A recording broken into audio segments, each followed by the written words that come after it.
Hi guys, welcome back to my channel. My name is Sherry, and if you're new here, I would love for you to subscribe and hit the like button and make sure you hit the alert notification so you can stay up to date on any new videos that we release. That's Lena. Say hi. Okay, maybe not. Well, today I just wanted to come on here and talk to you guys about our IVF journey that my husband and I are currently going through.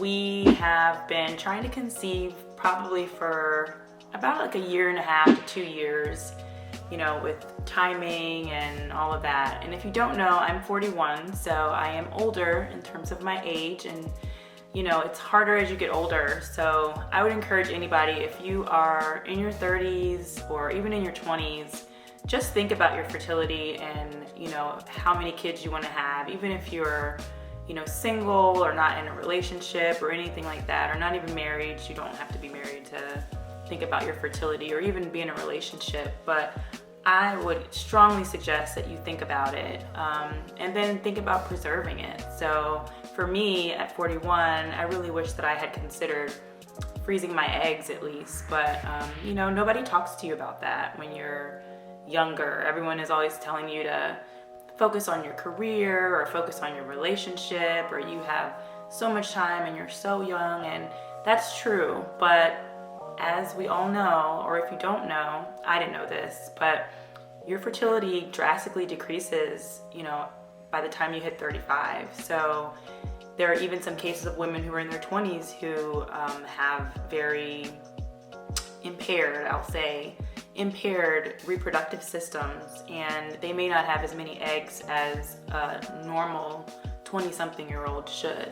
So my biggest piece of advice to you is to look into it. Talk to your OBGYN and just say, hey, I just want to see where I'm at. You know, can we run a couple of tests to see maybe where my egg reserve is? And if you do that, ask them to measure your AMH level. It stands for anti-Mullerian hormone.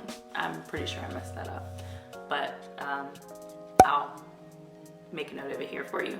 So, but yeah, that would be my biggest advice to you, because, you know, by the time you get in your career and, you know, if you decide to get married or decide to get in a relationship, you know, sometimes it's almost too late, or sometimes it is too late, unfortunately. But I just want to encourage you. Fertility isn't something that we think about until we are ready to conceive. And by then, we may be in a position where we don't have many options. Knowing everything that I know now, if you asked me, would I go back and change anything as it related to my fertility when I was in my late 20s or early 30s? The answer is a resounding yes. I would have frozen my eggs and also had testing done just to see where my body was.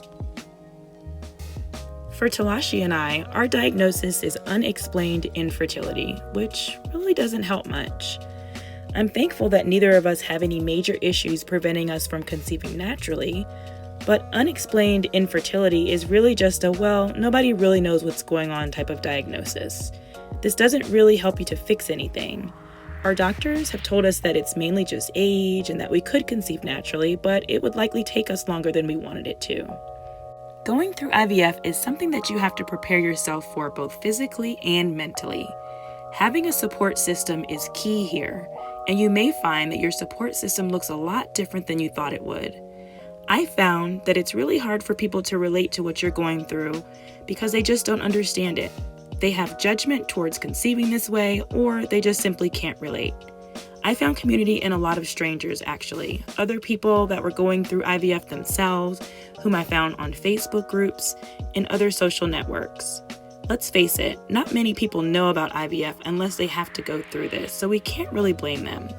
People whom I talk to every day, I couldn't share much about our IVF journey with because of the hurtful comments they would make, or sometimes them just not asking about it at all hurt as well. You're super sensitive to everything during this time, between the extra hormones you're putting into your body and you just not knowing what's going to happen from day to day.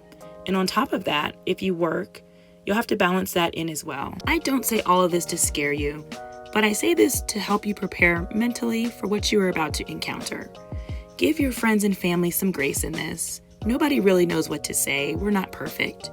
We just have to coach them a little bit and let them know if the things that they say hurt our feelings, and also suggest opportunities for them to support us. I'm just leaving the doctor's. I had a monitoring appointment this morning.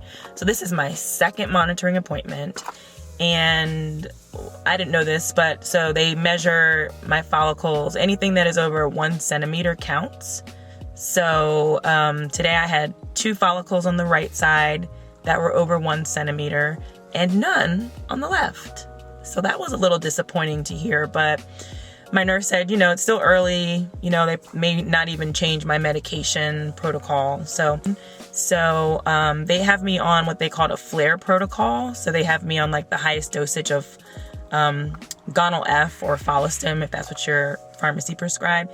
They have me on like the flare protocol because they know because of age, I might have a lower, natural response. So they want to stimulate me with the highest dosage of medication that they can. So I take Lupron in the morning for suppressive ovulation that suppresses any ovulation. And then I take 300 IUs of Gonal F in the morning and in the evening.